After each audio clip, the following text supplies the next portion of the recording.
Hey everybody, Preston Polter here with Pocket Jacks Comics, and I wanted to talk about an old 1983 TSR module entitled Palace of the Silver Princess, which really inspired me, and I have since gone and made a comic book, Palace of the Golden Princess, and that one is absolutely sold out on Kickstarter. And part of why people liked it is there's a fair amount of sexiness about the comic book, and I'm doing a Kickstarter for a module and miniatures, and there's a fair amount of sexiness there too.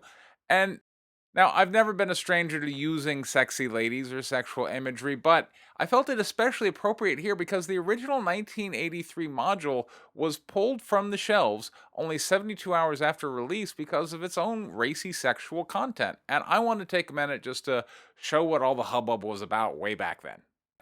Keep in mind, this was back during Satanic Panic, and this module was D&D basic as opposed to advanced, so the marketing behind it was this was intended for a younger audience. And according to Gene Wells, when the Bloom brothers saw this, they were freaking out. And I'm going to play a little bit of a voice interview that Save or Die did with her in just a minute. But she said that she didn't like this image. She wasn't shown this image until very late, and she couldn't get it pulled because then the module would be incomplete. By the way, this was the first module ever written by a woman, but we can't blame her for the art because she wasn't the artist. So let's take a look at how she wrote up the description of this room. All right, a beautiful young woman hangs from the ceiling. 9 ugly men can be seen poking their swords lightly into her flesh, all the while taunting her in an unknown language at pulling at what few clothes she has on, securely binding them together, while the rest of her hair has been used to tie her hands to a ceiling beam. A long U-shaped table dominates most of the floor space. A huge fireplace is on the north wall. To a certain extent, the artist gave the description that the writer had intended, so I feel like Gene Wells is kind of displacing stuff. And in an interview, and in a Kotaku interview, which by the way, link in the description, the editor, Mr. Sullivan, said that really it was her kind of pushing a lot of this kink content in, and that's what she wanted. So to me, her reaction seems a little bit like, oh, this was not my fault, not what I intended. What I found specifically interesting, and what I've kind of based my setting on, is this female-dominated kingdom, which is, of course, an S&M trope, as fans of mine are already well aware. Now, as with basically all modules of the day, and for that matter, most modern modules, there's a local town, and check out Gene Wells' description of the local town. So the local municipality she calls Goluvia. This is a ruthless place filled with terror. The ruler of this chaotic nightmare is Lady Dehannes. She rules the barony with a firm and unforgiving hand. To gain supreme rulership of this tiny barony, she killed her husband. A prime example of the type of laws her ladyship favors is one forbidding males, except those in her service, from being on the streets after sunset unless accompanied by a female who is age 15 or older, which, by the way, I specifically reference in my comic book. This law meets little resistance as everyone fears her baronial guards. Though Dehannes' warriors are primarily male, her commanders are all females. Tough, chaotic women who instill fear by a mere gaze, and who fear little save Dehannes and the elite male fighters who serve as her personal bodyguards and paramours. There was kink in the book beyond just the Decapus's art. Now, in the interview she gave with Save or Die, she spent a lot of time discussing the Ubues, which are these 3-headed monsters. Some people said that those heads resembled TSR staff. Her main objection seemed to be that she didn't like the fact that she wanted them to be all male or all female, and the 3-headed monsters got changed by the artist to be 2 males and a female, or 2 females and a male, and she didn't like that. So let's go ahead and hear what Gene Wells had to say. And again, special thanks to Save or Die. Link in the description to go listen to the full interview. Well, at 23 years old, back then, you didn't know what S&M was or anything like that. I mean, for someone who doesn't know what S&M was, she certainly seemed to have a fairly good understanding of the tropes around it. And then, of course, early 80s, there was a fair amount of this stuff leaking into television, like episodes of Buck Rogers. If it was common knowledge that Xantia was a world without men, we'd be invaded immediately. I'm setting my prayers Buck finds himself the center of attention on a planet of desperate women with a shocking secret. There was some crazy stuff going on, so maybe it was an accident. A lot of this just seems like after the fact kind of saying, no, I don't know what you guys are talking about, but this is my take. Will said, why did you write S&M into a child's module? And Ed and I just looked at each other and went, what's S&M? And Will Niebling didn't believe us. But we just stood there looking dumbfounded because we didn't know. And S&M came in on the Decapus.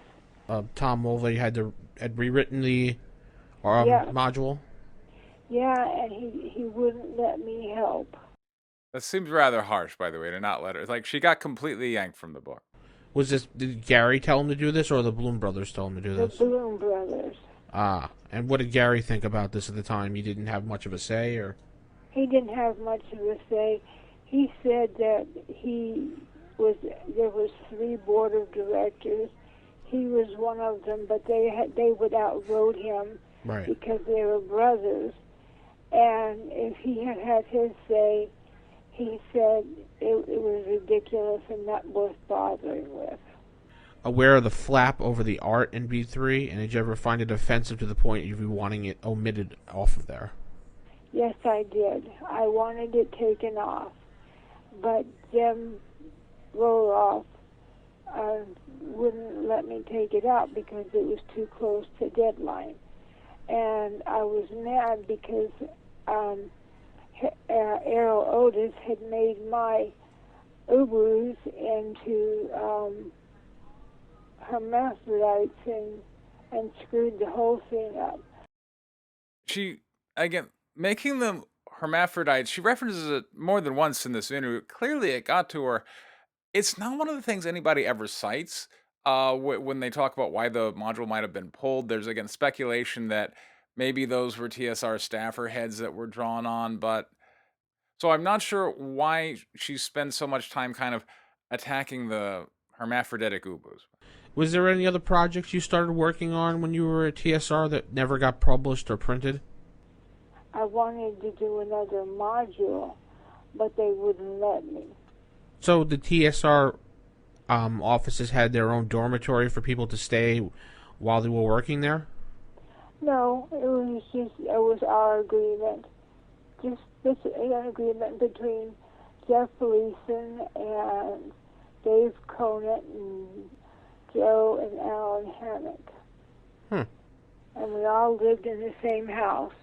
Interesting. And everybody had their own space. What was it like living in a house with a bunch of people like that? It's okay. I mean, they were just, everybody was just everybody. Right. The lady across the street kept saying orgies were going on. No, we all just lived there in peace and quiet, and we'd come home. So both at work and as well in off time, these allegations of sexual impropriety seemed to be surrounding her. It was certainly very, well, one of the early experiments in cancel culture. From work, and that's where we'd unwind. If you had a chance to go back into time, would you have not written what you've written down, or you still stick by what you wrote? I think I would have written the Decapus a little different. Yeah. That's the only thing I would have written different. And I would have made sure that Erol Otus understood that I did not write hermaphrodites. There we go. Thanks again to Save or Die. By the way, I have put up a old school Renaissance to 5th edition pre-module as well as suggested rules changes about things you can do. I worked with Courtney Campbell on this. It's a link is down there in the description to Drive Through RPG. It's up for playtest. I'd love to hear your notes about that. And of course, check out my comic book. Again, that's up at Drive Through Comics. That's a free download there too. So this has been Preston Polto with Pocket Jacks Comics. Thank you very much for your time. Take care.